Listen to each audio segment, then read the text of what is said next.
No, where is your family? She's not a friend. She's not a friend, she's a family.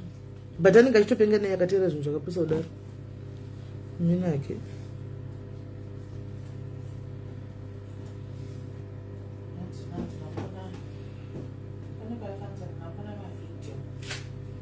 None. And the one today. It's true, and I would come for the evidence. I'm men of evidence. I cannot, but you want to show and I don't know the Panacaton, the Panacazu and the cut of Vunduka, for this cannot be true. This cannot be true. You are Zanya, who is Zanya, at the Andaka, but Nancy dancing with the Banaslet corner, do the one. They don't know if they are going to see what's out and got to them, but even to go to Zasmush, so much to do the shoes as well. Sagata did like Man. I said,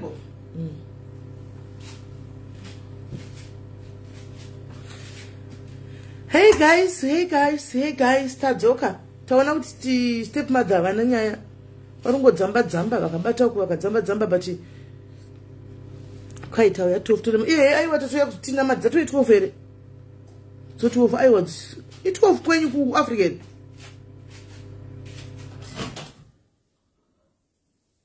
It was African, baby guys. What 9? No. 10, 11. Yeah, it was. Yes, it was, guys. It was. I am going to get it. Apedza aenda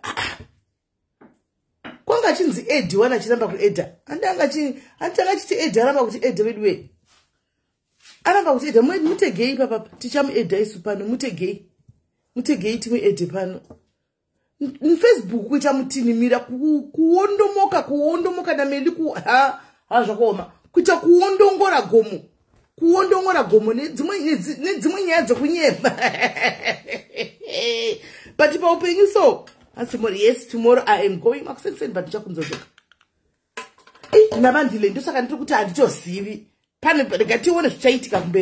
Let's see what is going to happen. I don't know. Truly speaking. I don't know. But kuta kudengenyetsa. Mutu kwanza ndiremi monye paimi. Haisi skiti lilika ngosi. Chuchu rawandi bai we amai guru. Mumana. Sai wakonda kudai. Sawa nabidu. Naskira nesha. Anda boto ngere ndimwe go. Namushiji. Oh mamene la box.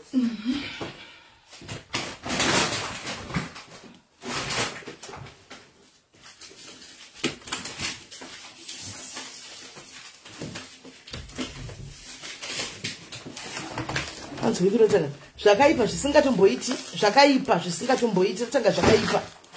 ratanga zvakaipa rudzikiro riri. But we just count it all joy. It's not all is well.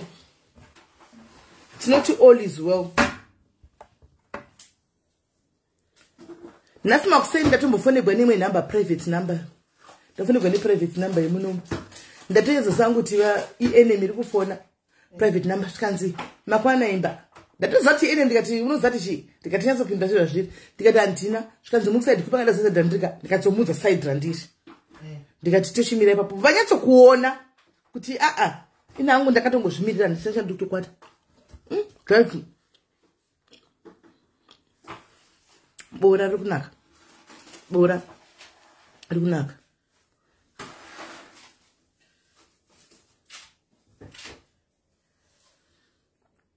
SIS MELLY, I wanted to pray. And SIS MELLY, I wanted to pray. Pray a diaries. Then I realized I'm not the one getting paid now, so I'm going to 22 of the month. Hans go say people are fighting. I don't know, miss. The honest truth is, I don't know.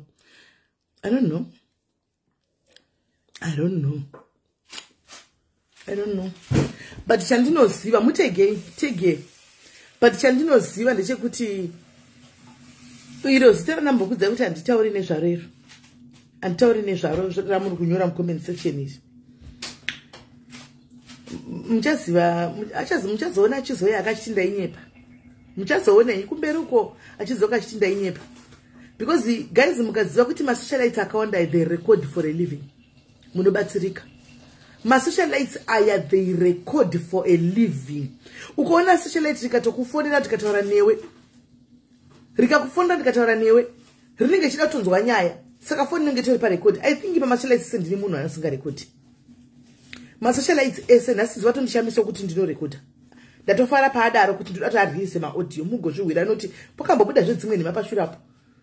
Kuma live kuchinzi ndakaramba ndatonzi tai live ndikaramba ndikati anditi live ndikadidi kandiziva ka record ane recording mirai recording mugozo wacho kwadi but ndakanyarara mukandituka ndakanyarara mwana katondituka animona mwana katondituka kati chokwadi to mahanyepi uyu munanye vakanza hanyepi chikanzi uyu munanyepi uyu munanyepi rigaini ndoda kuti ziva buritsa recording aburitse recording makati hanyepi 1 2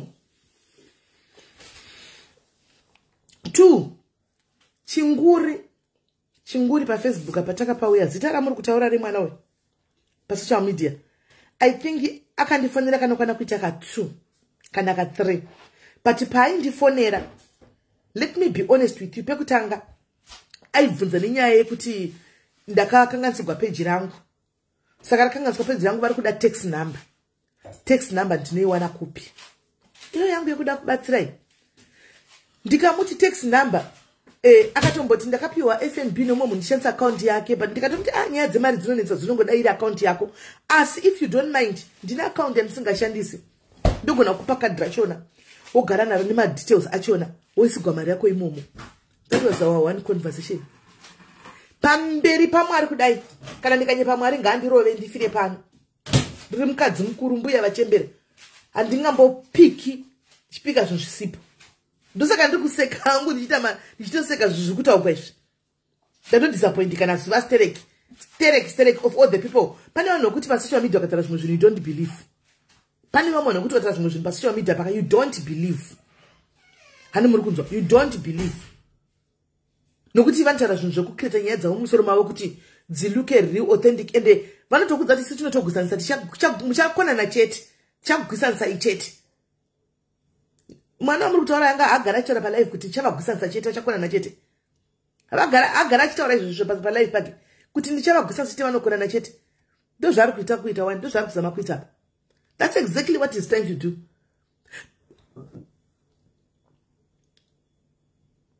Kati uri block yerekati tombobvisa zvedu maghost. Zvati chingokudirai maghost munoya muga. Zvinonakidza. Hanimona. Then page 2 pakandifonera. Page 2 pakafona.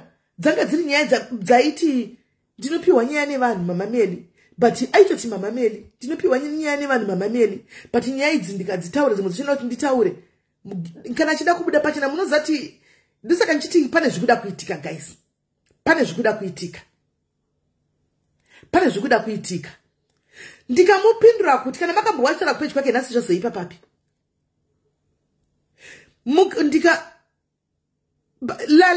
Bye regai ndikudzeka zvakaitika.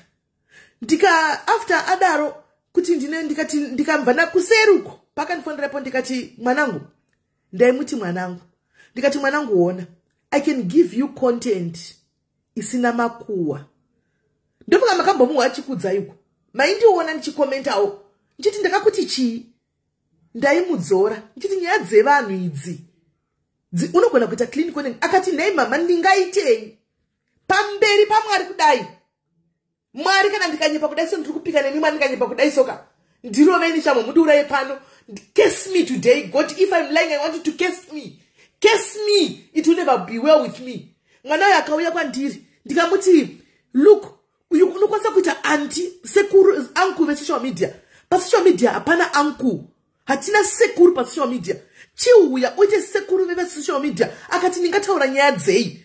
Ndikati unogona kutaura nyaya dziri kuitika staff inoitika kuvarume zvisingataugwi kuvakadzi. Ndiri kupa mwana uyu content. Nasi ndiyari kutaura zvinhu zvokunyepa izvi. Ndiye kuita zvinhu zvokunyepa kuti ndakaudza naSIS MELLY kweni zuva wacho iye zuva shandisa common sense. Shandisa common sense. wakambovhera wakandiudza ende munonakidza zvokuti dhuma magosti ndo pandongokudirai kuti munoita kuuya moga nevamwe vanotouya tinongobva tatodaiso usati wapedza kundiona hanimaona ndakatiita sekuri social media uchara nyaya dzeboy staff hanimaona ndo munhu anozonyeya naye vanava the record for I'm sure marecordings aya anawo marecordings aya anawo asi haasi kubudisa because hapana chakaipa chiri marecordings aya because mafoni ava anorecorda automatically anorecorda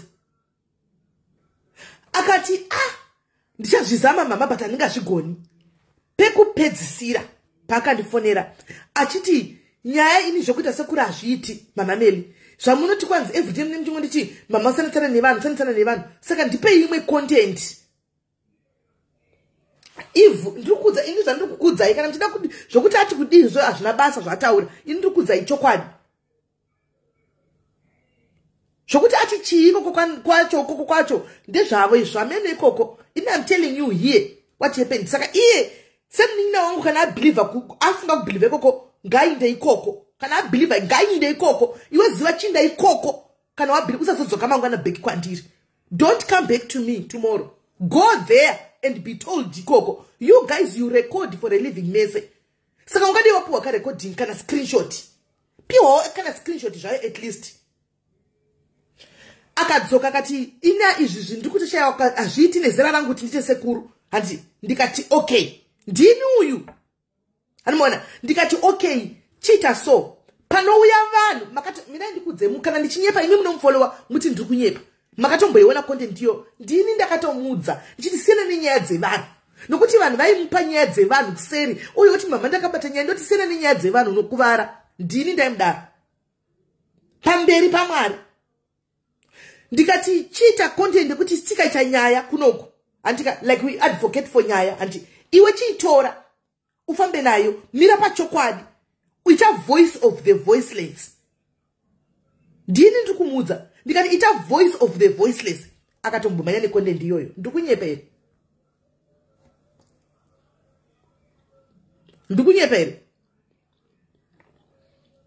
amuna bomuna chi advocatera vanhu here akatombo advocatera vanhu zvokutodaro but I think content iyoyo yanga visema place kuna swaga soka ndaitomudza ndichi soga kana zvaunongo chingotuka vanhu mudei vadedzei kuseri vanava ukutuka vanhu saka musoni ngosina munhu wokutuka unoita sei unozoenda kuti anogona ngokuda soga usingatuki handiti ndikatombomuwisha misa anmona no Lulu handisi kuadresa angu vanhu but I'm just explaining kumadiaries kuti vaunderstand because zvinhu zvachonaka hameno handizi kuti mwana uyu chakutotsvagawo kwandiriwo chine zera rake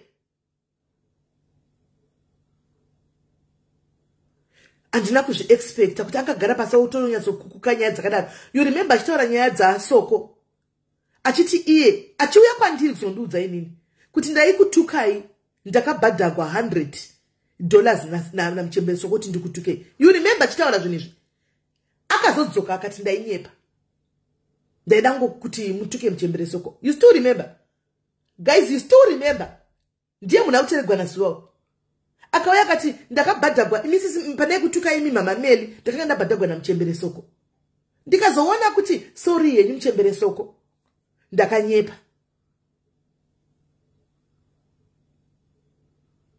ndiye munhu akuti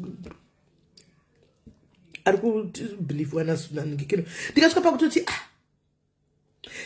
thank you gogo vasikana thank you ndikati analyzai nyaya musanedze kudini handimaona I guess kana vachianalyza kana kuti vachiita zvokusatuka hakuzari vanhu kasiwo kana vachitukawo kunozara vanhu ndombomona kumastreet uyu zvanaka ini chandongokudirai munoya moga pano unoya wega wakuda nyaya tobva takubloka but chanoda ngotaura ndechekuti I hold nothing against mwana uyu mwana kana ndakamutarisa but space yaari kumhanya nayo pesi yaari kufamba nayo nekumhanya nayo especially apa pakuda kuzondigwisanisa nekuti ade kundigwisanisa zuva hatimbofita kagwana zuva pasocial media it will never happen It will never happen.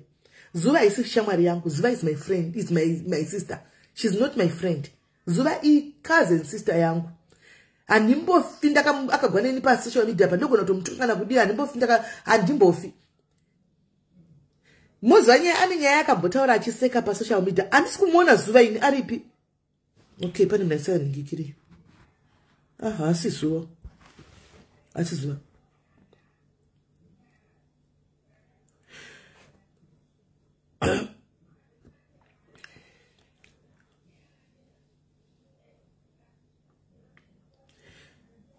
Muka Muzwasoka zvinoti shamisa mwana uyuka chandoda ngokudza ndechekuti it will not end well with you. You have bringing a case upon your life. And kutara pamberi pevanhu handisikunyepa pamberi pevanhu Mwari vakateerera. I will pray nesta rako ndodo ndichachema nesta rako pakeptana pazvokufambire ndiri mbuya vakuru vekuti zvirinani kutamba nekundituka hako usingakremi nema ndituke uchingondituka zvako but ukaona wazogara pasi uchicreata nyaya yekuti utaure nyaya isipo. Me and you have never discussed anyone because inini pacho zvangu ndode pawaindifonera ndaiona uchita nyaya dzevanhu social media so ndakamutoti ndakangwara. I was very careful pamashoko zvakafanana even na mai ava vanondita malive ava vekuno kuEurope vari kuti vada kunondiripotera kupi uya. She's very welcome to go kwaanoda. Kwanzi ndodo said Ed ndodo anoti said Ed kupa handisi kumuona pa ndodo hapo pano ndakambloka kudhara of this drama rese iri ndakambloka ndodo ari kuti Ed papi he's lying Grace. That's what I'm saying. Anondikutsanangura ari kuti Ed neaccount ipi I blocked him long time. Guys, tapa chatanga. I blocked him long time. Ndapata ngona madrama ya atanga. Ndakabva nangombloka. Ndakangomubloka ndakanyarara. Because ishamwari ya Dumebi. Anotamba na Dumebi. Not neni. Akataka uzona Dumebi andigoni kuzviramba because na Dumebi vanowirirana. Vanowirirana na Dumebi. Chandoziva mwana uya anowirirana na Dumebi. Ndozvandoziva. I blocked him kudara saka muchita ari kuti Ed papi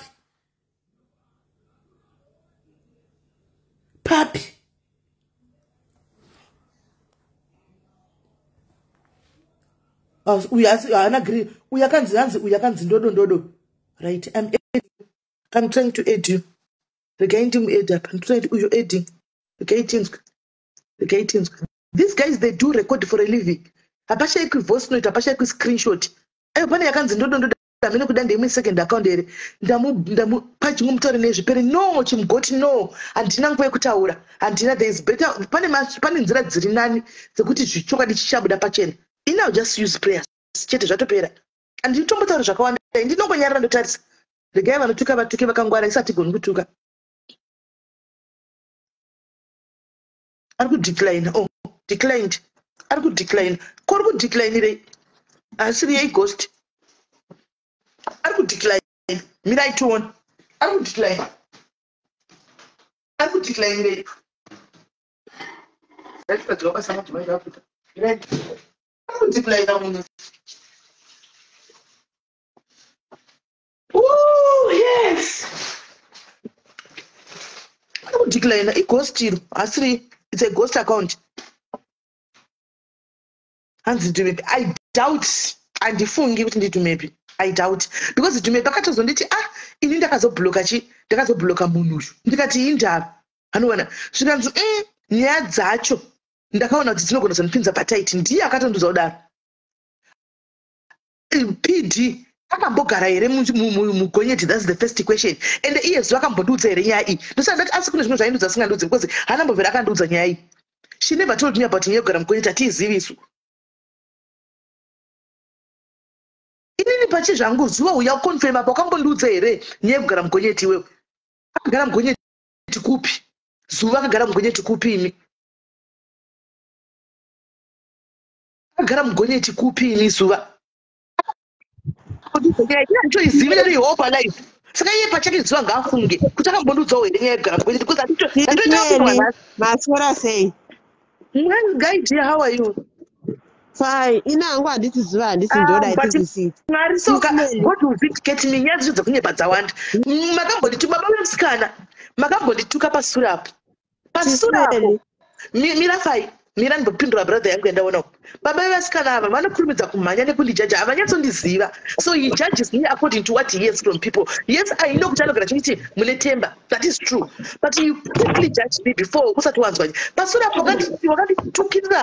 Patagonyera kunzi handizvizivi ndakatonzi ndanoita live ndikaramba ndikadini zuva tane marecordings zuva confirmed patanga live ndandisipo zuva confirmed zvandakazama kutaura mukati ndikunyepa makuseni pachitiwa live kunzi ndakaba mastand mari dzimatende vanhu mona nongu ndasingadzi kuti kune live dzikuitikwa inini handi ndazoenda live ndakakunditsanangurira ndazomutsanangurira the truth even pasina kune ino group vachipenga kuti nezvinhu zvirikufamba zvakanaka chichikuitika vanhu even moziva ndazviringatsanangura vanhu vakaona kuti nyaya hapana hakuna mari document rakachiriko rakazodii hakuna but manga muchibhelievha manga muchindituka handisipo right now matangazve izvozvizvo you know ndodo mwana waya must like the record for a living anyway dei patobuda voice note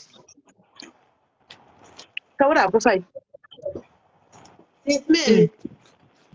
I understand kuti right now you're passing through a lot now yemasocialize dzimwe nguva kuisa mwoyo wakanaka yaunenge uchizviitira uchasi but I think as my diarist as part of my diarist vamwe vanhu don't address them you just know the truth and it's not every battle you need to fight them or you need to respond them uyu muntu anototozoa kuti okay anocreata manyaya akawanda it's not the first time nor the second time so he's not worth to be addressed and saka please SISMELLY right now I just want you to move on to new journey and this address I was just giving feedback to my dad because you guys remember you end up being confused with what is really SISMELLY what is going on chichi kumboitika ndikakuti I don't know guys mandibvunza nditi ndikati I don't know isaka ndapesana zvodii ndazotsanangura zvangu the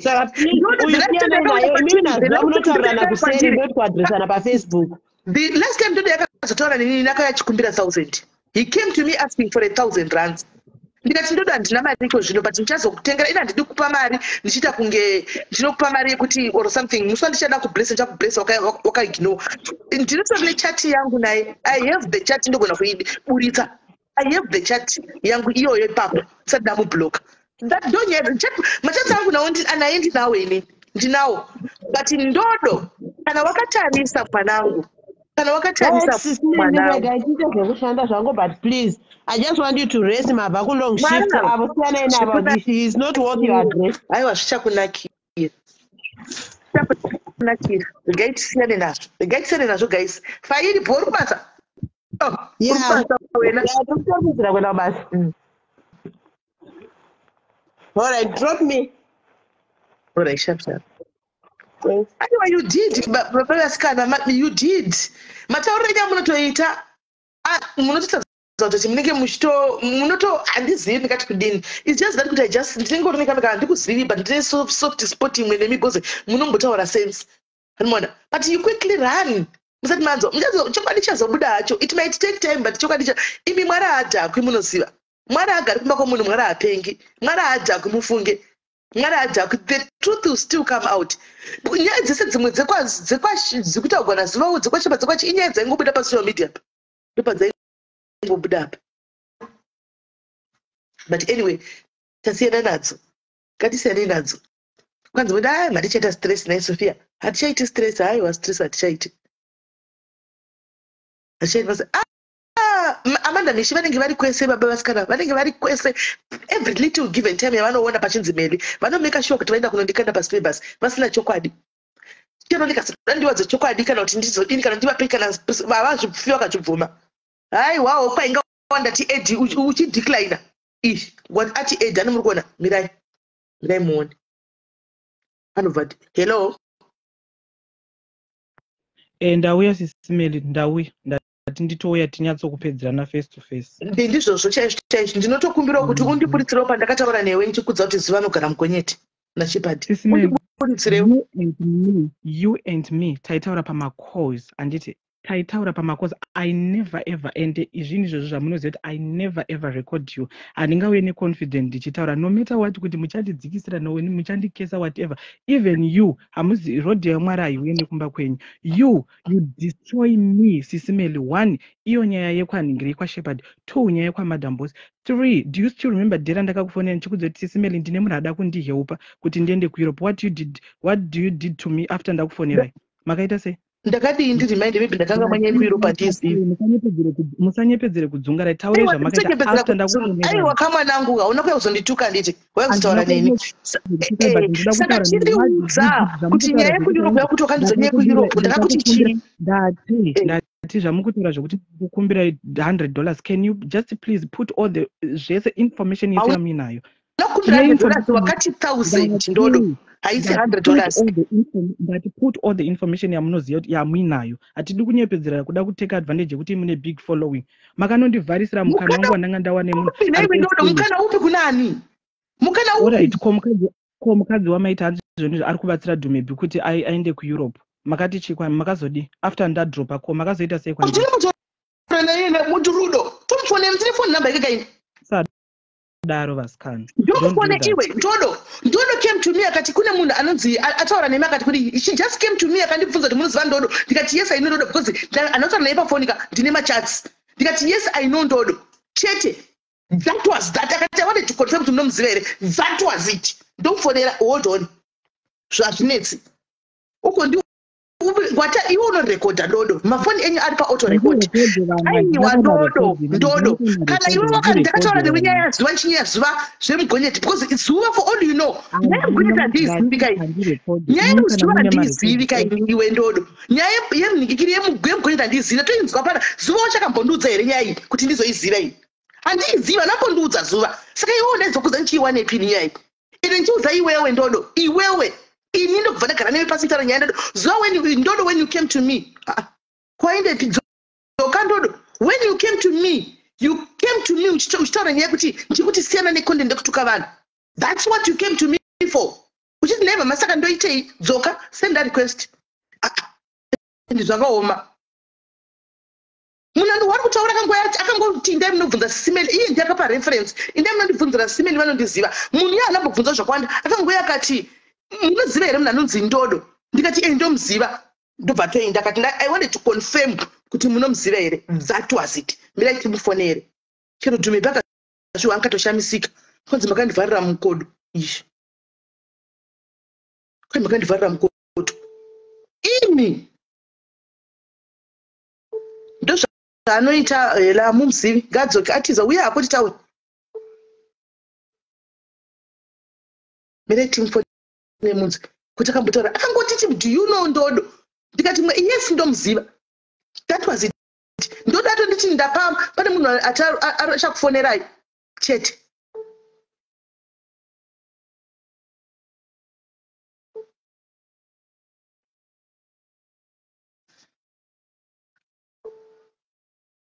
but haudaro hanzi he is desperate for Europe but you don't do that, you don't lie haunyepi kuti hanzi ndakaudzwa nyaya yesisimeni because nyaya yemuzigonyeti handitoizivi zuva wacho knows kuti she never told me this nyaya saka indakaiwanepi rudo wacho newani wangu ngadayire mani auye pano let me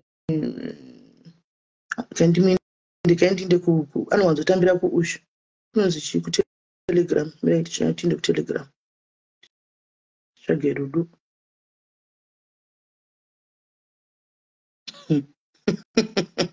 amotizve telegram toiwana here sitari kuti rudo kanyuchi rudo tifonere yedu maybe tiudza kuti rudo tomubata papi maybe hanzi maive pa3 wekona maybe iko zvina kuti makandifonera mutakataura tiri 2 pako zvinhu zvacho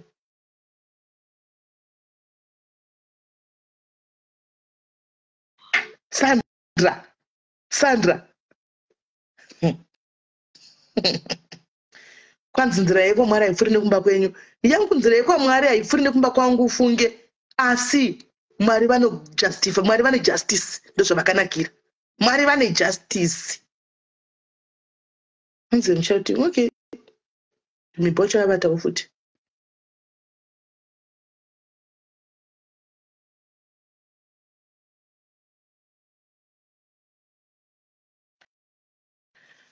All right, guys. Anyway, the guy in the yard, isari ninya ndatika zvangati ndauya handiti achiti ndoda kuti nditaure kana ndatika ataure ndiyatsowisisa but anyway regai tichingosiya guys amhanya nesaidhi raanaro iroro handitika chimhanya nesaidhi raunaro iroro iro mwanangu manya naro sereki zuva teerera ikoko handitika one day muchaona zvenyu the truth will come out one day chokwadi chabuda pachena sezvichakaita pana kutembereso kwapo chakanetsa chikanonoka sichakazobuda chiregai tisei zvakadaro mwanangu chimhanya nesaidhi iroro asi ukazobata rudo uzvo ukamuwana because ndine nhamba dzakanododzisefa because angondibvunza in passing handitauri naye ndataura tuipini handitauri naye because munhu wepano padiaris kana wazotobata uye naye munhu uyu tinzwe anyway yatopera gaitisane nazvo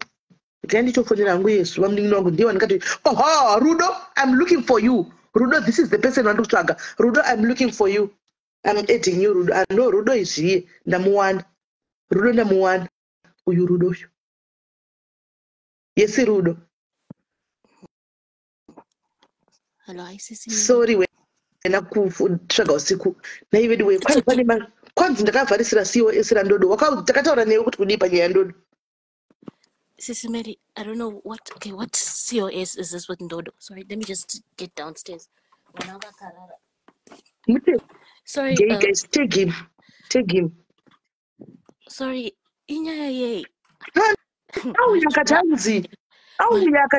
anzi makandi kune munhu weCOS makandivharisira ndikati no indibvanata zvandoziva kuti no she came to me akandibvunza kuti munoziva anonzi Ndodo here ndikati yes I know him and then that was it saka ari kuti kune zvimwe ndizivi kwai makandivharisira COS Sissy Mary, like 3 months ago I was on a live Cookie Lion and he was looking depressed. So I wrote in the comment section, I was like, hey, I didn't know him. So I just said, hi, you look so sad. Are you okay? He decides to add me. And I said, oh, okay, I saw you on Cookie's thing. That's why I saw you. Are you okay? What's wrong? He was like, things are not okay with my life. I was like, oh, okay. So what do you want to do? I didn't even know him, Sis Meli. And he was just like, no, maybe I want to start like a business for $100 or something like that, right? And then a lot of people were talking in the comment section. And then the phone hung, and then it hung up. That was it. So I don't have any idea about cause or anything like that, Sissy Meli. This is so dramatic for me. But why is my name involved? I just wrote a comment on like how people are writing right now. Iwo ukati handiziti makasara kudini saka kwaari he feels kuti ndakavharisa kosi ndatofana pandadokona because achitotsvaga ku Telegram ndisingakuoni hanzi mira pane comment hanzi Rudo promised me 500 to start a business. Sissy Meli, he wrote on the group. Oh my gosh, this person, I don't like Jema drama. He wrote per group. Okay, I mean I wrote on the chat that we were doing. Then I said, okay, we can chat later. I need to go. If we can chat in the inbox. And the only thing in the inbox, we didn't talk much. I just said, I'm not someone with the drama and all these things. But anyways, thank you very much. I never promised him a cause or anything. I was just literally offered. I just said, there's something that you want to do. Then people in the comment section were like, you have to be decided. You don't know what you want to do and stuff like that. And then he said $100. No, maybe I want to sell clothes. No, I'm not sure. But things are not going well for me in Cape Town. Did you promise him, man? Sissy Meli, please can you go to the chat, to go to the comment section? Which comment section? What comment section? Could live your Cookie. I can't even that's believe the thing, man. Listen, I'm not I blocked Cookie long time ago. And what a Cookie? This is so wild. I don't even like the drama. This is so wild. I can't believe it. I literally wrote, like the way I write in the comment section and then you talk to me and you're like, no, I don't like that. I literally just wrote in the comment section and he added. But you still remember when you came to me, you called me and asked me, do you know Munanunzi Ndodo? You remember? Yes, it was after that live. This is so crazy. So, I can't even believe this. Why my name is being involved in this? but if why do you know Zindodo? What was the deal? Sisi Melly, because I had written Kuti, is he somebody that I could trust if I want to help him with like $200 or something? Could atange start or something? That's what it was. You see, because he wrote on the live, and I have no problem helping. I like helping, and it wasn't much. He had first said 100, then 200, then people were like, Taura, nyaso, Taura, nyaso, Taura. And I said, okay, Inin, I need to go. We can talk in the inbox. That's all. You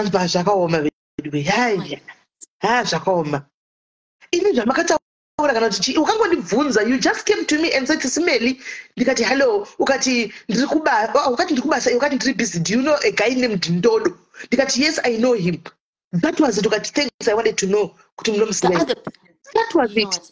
I've helped my diaries in silence. This has never happened to me. I only asked you because I don't know him, and I just saw, oh, okay, if he's someone who's trustworthy, then I have no problem helping him next start. But then he wasn't sure what he wanted to do, and it was not a lot of money. He first said 100, then he said 250, and then he said, I'm not sure, we will talk in the inbox. That was it. And when I asked you, it was because of that. Okay, because normally you say, guys, diaries, right? But you were not there on that live, and I know you know everyone, and that's all.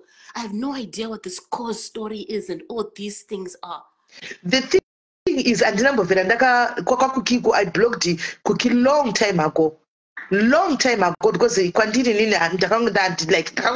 no, it was not for me. So I just blocked it, but no hard feelings. So handioni zvinenge zvichiitika handitozvioni. Saka ndatoshamisika uchinzi pakosi ini yekosi handakudzwa handizivi. Akangotaura kuti Ndodo uyu akataura in passing kwandiri. Sisimeni pane munhu wandakawana ada kuti pandokosi. Then I said, wakaita English yacho here. Gadzoke deangauya. Wakaita English here. Akati ndikuita here.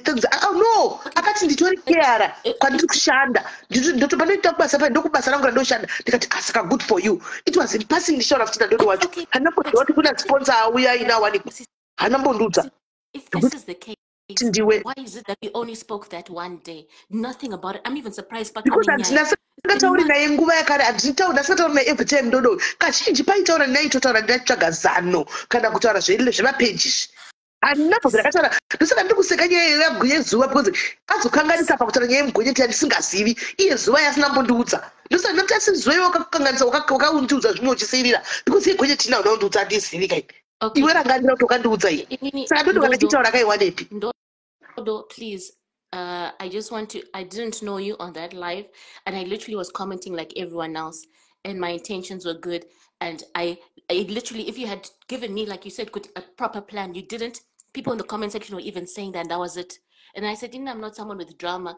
And the only reason why I'd asked Sisi Melly was because I wanted to know, okay, normally she tells us who we can help, but she wasn't there, so I just asked her about you, that's all. And I don't even know anything about this course. I'm even surprised but my name is being mentioned in this drama. Please, I'm not a dramatic person. Please, can you leave my name out of it? Mashura Georgina, I can't believe it. Kana mashura ako adori nani koini. This is so wild.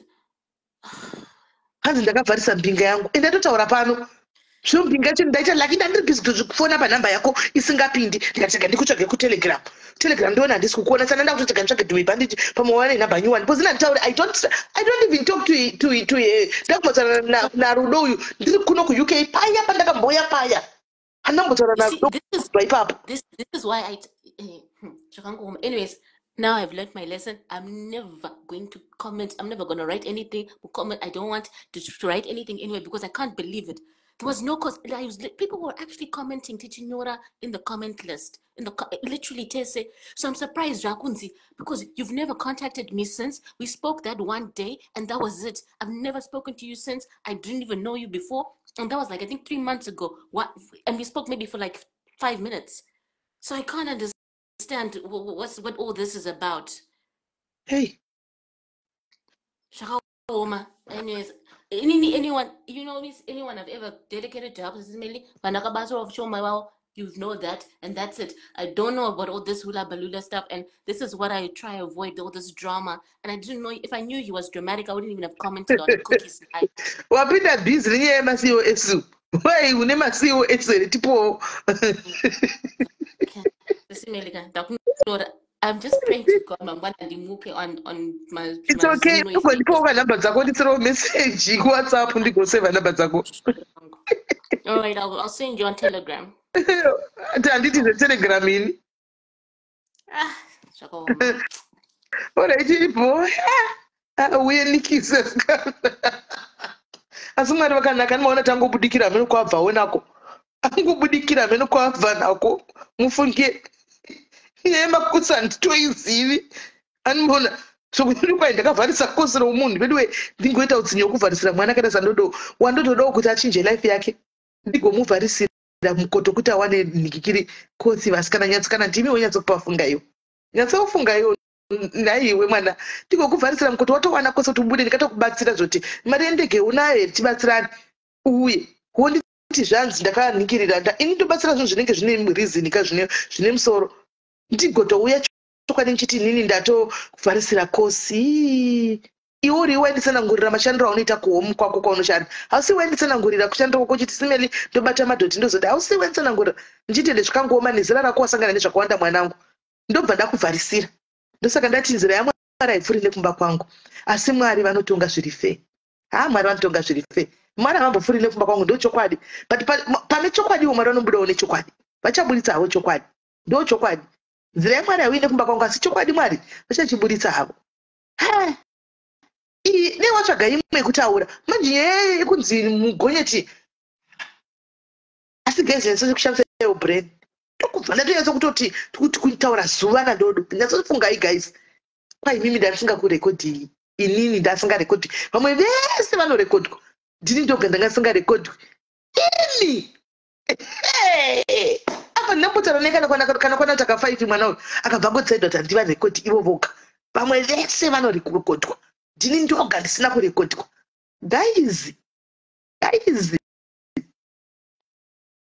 handina chokuita naye usile ghost nachonachiya panapa ina ndakamubloka ini nekuona hangu negativity yacho ndakangobva ndabloka anomuona ndakangoona kuti mwana mudiki muzira nemwana wangu chairo ndotaura chini ndakangobloka zvikwaini handikoma wachinzi kwaini kwaikoya madam boss please ina haisiro nyaya ndafambira pano handitika haisiyo nyaya ndafambira pano sida kundiunza kune dzimwe nyaya indafambira nyaya iri kutaugwa zvimwe zvekutaugwa ina handizvizivi kana vane nyaya dzavo chapedzerana ikoko ini ndakatotaura zvakauya pangu ndofunga mazvihwira kana maiti sisimeli vakacreata nyaya matozvihwirawo uyu achitaura kuti vakamhanya vaina nhingi vachiti zuva this cannot ndaitoramba ndikati dei ndandisina kutaridzwa pafoni kudai ndakanga ndakatsika madzochiti kunyepa hazviiti zvabuda ndezvarini zvinizvi ndezvarini makati ndonyepa tikanyara rangu mukandituka ndezvarini handichauri naye imi andori kublog kuyu handichauri naye ini handinouza kuti ndingori munhu anotaura nevanhu vese vese anoda vanhu ndingori munhu anotaura nevanhu anoda vanhu anotaura nevanhu vese vese zvacho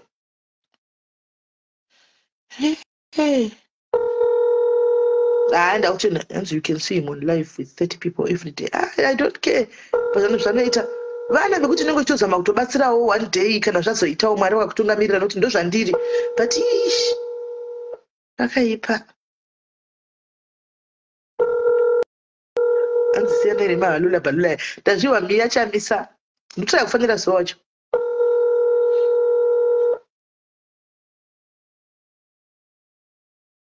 hanzi do to bring you down the level God andidoni mirai muone andidoni hazviiti kana mukana dadoni akandokudzai musi wekuti Mwari vazvitendera hazviiti kune chiringoringa esikani libhati uri sei kune chiringoringa Mwari kumalife kuwamedu haasi apedza iri life ndamusendera zimessage ndikamudzana kuti I'm so disappointed in you asati atombodzivhura message achona ndatomusendera message ndikati and I'm so disappointed in iwe ufunge ndatomusendera message kwaya ndinoona yambofrend yekuenda kumalife avo accommodating them wagwadziwa hangu ndiri kugwadziwa hangu mwoyo neruoko rwenyu Mwari akubatsirei. Zvichanaka zvichanaka mangwana kulife dhondiwari mangwana ndoenda ndokurumidza kudzoka mangwana ndoenda sensei ndokurumidza kudzoka saka dhondiwari kwanzi kana mabhesera Mwari aiwa ndiri kublesswa manje manje. I'm getting blessed manje manje. Pane zodzo ripo rikuti pane choda kuuya because nyaya dzacho ndedzekunyepa. Dei dzanga dziri nyaya dzechokwadi guys. Dei dzanga dziri nyaya dzechokwadi. Animona taiti zvino nyaya dzacho ndedzekunyepa. Muri kuziva kuti Zuva akambotaura passingly palife yake achiti simene ava vakambopinda vakabata giri kudai zvazvokuti moziva Zuva senyaya dzake dzanenge achitaura kwaina kuchimakati hapana chakambondiita mailala handidi kunyepa handina chandakambomita inini handisandambotaura nakuki 1 handisati chinoshamisa vanhu vachakuita malive asandambotaura navo 1 guys. Ndikakudzai munogona kuzviramba futi aiwa ndadzidza chishongo mama ndikakudzai kuti vanhu ava vari kuti handisati ndambotaura navo 1 kuseri asandambotaura nakukini 1 never mubvunzei never asandambotaura naye tiri tu pandaitaura nawe pese tatoneka chati pane mumwe munhu ari pandakataura naye ndomunga madhezi nyaya dzekutekaya ndopatangotanga kutaudza pangoperapo but kazhinji kacho paitona namanda kana tona nani pachinonga zvekuteke chete anambotaura itiri tu isu saka kuti zvoshaya kuti kuchichi kuitika aiwa zuva nditonai kuseri handizivi. I think there is more to the story. Haisi nyaya iyi yekunzi kwai kudii pane chiripo. Nyaya iyoyo inototenderedzwa kunzi SIS MELLY vakapinda vakazobata futi vakaita amtrobal Zuva akataura passing achitoseka palife pake but yakatogwa nevanhu ikaitwa nyaya yechokwadi vanotora vaya vakaita chokwadi ndikatoti Zuva kuona zvavakandiparira ona nyaya takafanira kuseka saka kamodhikaisi takambozi takacherera vanhu kumakuva kwai kune munhu watakauraya kwai kune munhu watakauraya ikatofamba nyaya iyi kwanzi kune munhu watakauraya kumakuva koini naye Zuva wacho tikanocherera kumutapa kumakuva ekumutapa takangoti naividiwe saka maiguru watoseka vari pafoni vatotaura pafoni takambodzi tinoona tikutouraya uko vatakauraya tikacherera inazo tikati zo kumunhu yori kumunhu amuizive here guys munoiziva wati kumunhu watakauraya ndiani kunyaya iri kutenderera yakatotenderera nyaya iyo vanhu vakatopinda taitoti tikatotukwa nevamwe vanhu makomenti tikwani ndosaka makauraya munhu gweruko mukafushira guys unopedzera uzongoseka anoona unopedzera uzongoseka anzi ndafunga kumpa peniya kumutapa uko kwai kumutapa ikati kwanzi makauraya munhu mukakuviga kumutapa muina Zuva makacherera munhu ikatenderera nyaya iyoyo iko ndinokumatenderera kuti kwaita ndakapinda nefuti mubhazi ndikaromba vanhu vese mubhazi nyaya dzacho guys unozozvibvunza kuti paunouya kuno unotiwa mapolice check unoenda kunotorwa mafingerprints kana uine senge kana uchigara kuSouth Africa unotorwa mafingerprints 2 ekuZimbabwe neyekuno unowanikwa usina mhosva uri clean anoona asi unenge uchinzi une mhosva dzaunadzo dzako dzinoda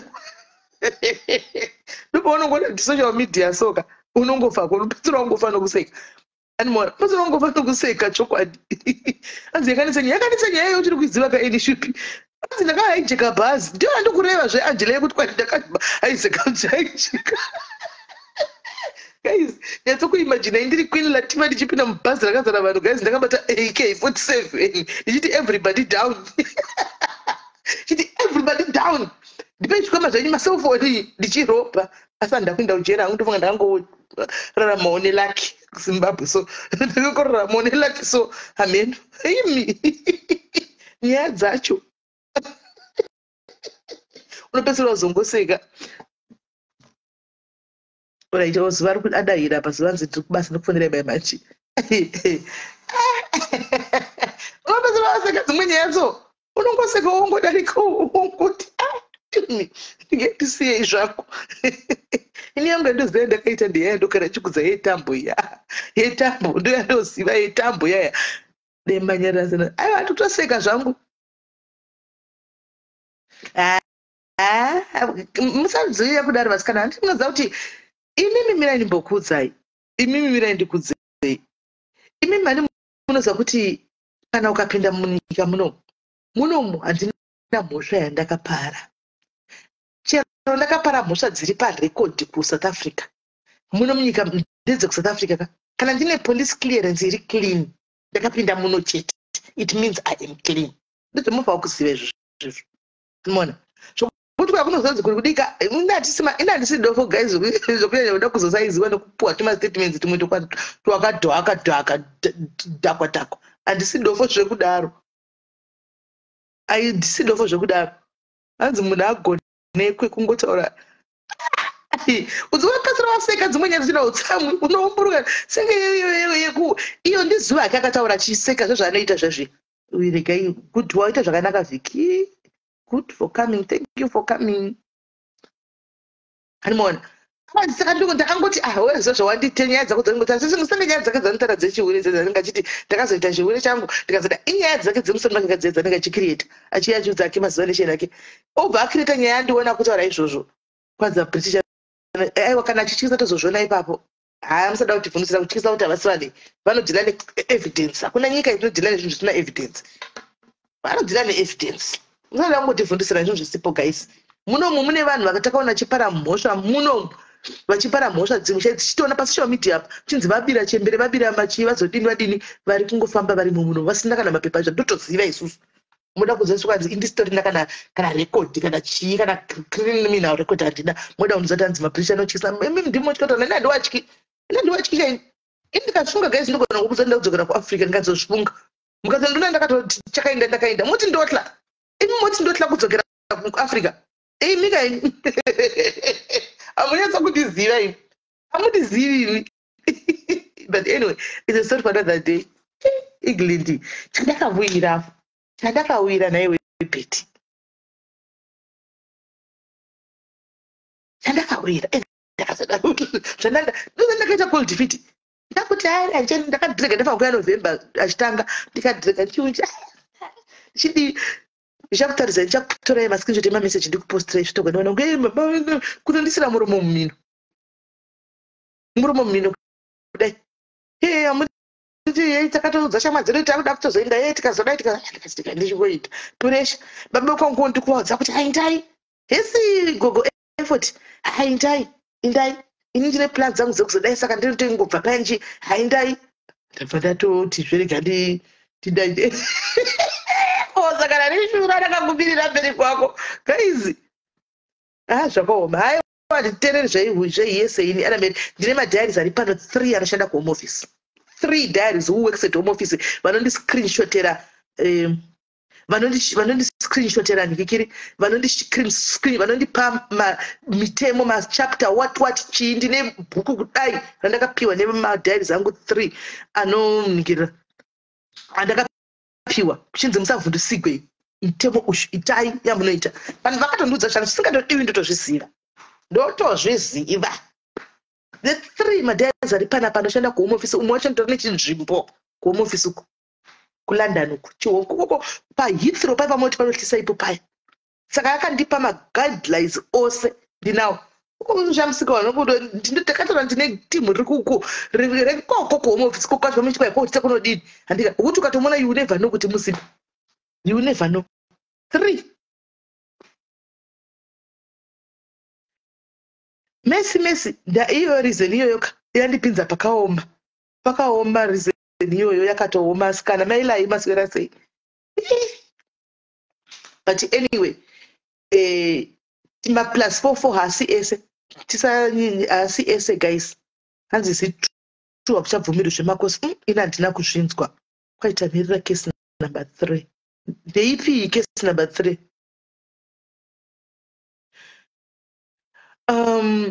handisina kuzviwa izvozvo pane zvanga nchiwa kwai kudiko mirai tanzvana tichiverenga kwanzi chii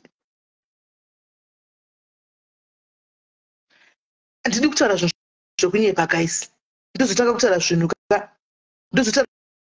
zvokunyepa zvozonzi SIS MELLY wakati information handimaona moziva sabhuku chigodora handiti ndozonzi SIS MELLY wakati but pane patati chinzi asi vakomana ndoshanda navo vachitaura nyaya yekuti vikunajeranzi iyo mitemo iyi yekuunza hameno iyi yekuunza zvemadependency izvi handimaona kwanzi yachinjwa here something like that kwanzi yachinjwa pane maways here avepo I don't know I'm not so sure ndichakubvunzirai but zvasvita kana zvitorenga but handina uno hanzi my young sister anoshanda kucradon home office simiso vakawanda mazimba rimo muningirikiro amon yes Angela pane zvanga zvitaurika nhasi but imi vari kuuk imi yes favored ndichazivi kuti but yanga iri like ini hanzi is she not tired maiguru vatori pafoni musitting room maiguru vanhandaba maiguru vanovatana 2 am ini ndinotovata ndigovasiya vari pafoni maiguru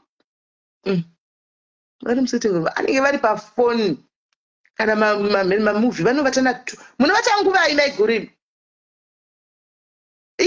nhasi munenge makurumidza everyday munovata nguvai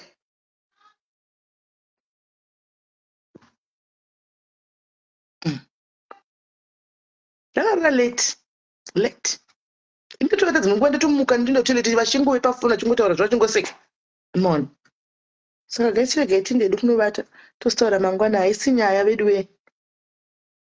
hanzi kuchinja muna April time madependence pane zvakawanda pane mirai ndigonyatsonobvunzisa now that mabvunza mirai ndigonobvunza zvinhu zvavanga achitaura hanzi posera kuuk chiti uk yega kuuk people vamwe zvavari good majority of people they are good nhasi foni yangu neuk yanga ichifona kona to kona ndoponotoona kuti no mune vanhu vanotori nerudo muno vachidudza isedza kuti iwe maybe starta ne28 years kunomwa ndine 28 years ndiri muno kwai ndakauya nese vati chiko pane sara vachanzanzi ndakauya sechiiwe vachindirondedzera unoona hanzi case 1 bus case 2 zuva case 3 dzimeno dzichauya hanzi no she's not iwidow vakashayikirwa nemurume iwidow hanzi nenge tubon government ichatasa pamaningikiri wayo so guys ini ndakuenda totaura mangwana guys I'm not guilty but anenge ada kuti ndiri guilty ende kana munovata musakanga mweguys ndiri kutengesawo mvura dzangu dzezvitunha munauya muchitenga mvura dzezvitunha ndakauya nayo kubva kuafrica moya muchitenga wanti ndeimwe case number 3 kubvunzwa case number 3 so ndiri mvura dzezvitunha dzandiri kutengesa moya motenga nditika moya motenga mvura dzezvitunha todini toshandisirana kwamene dzoshandei tozogoona ipapo kuti dzoshandei kana taanadzo andika guys muve neusiku hwakanaka andika muve neusiku hwakanaka tosangana mangwana bye bye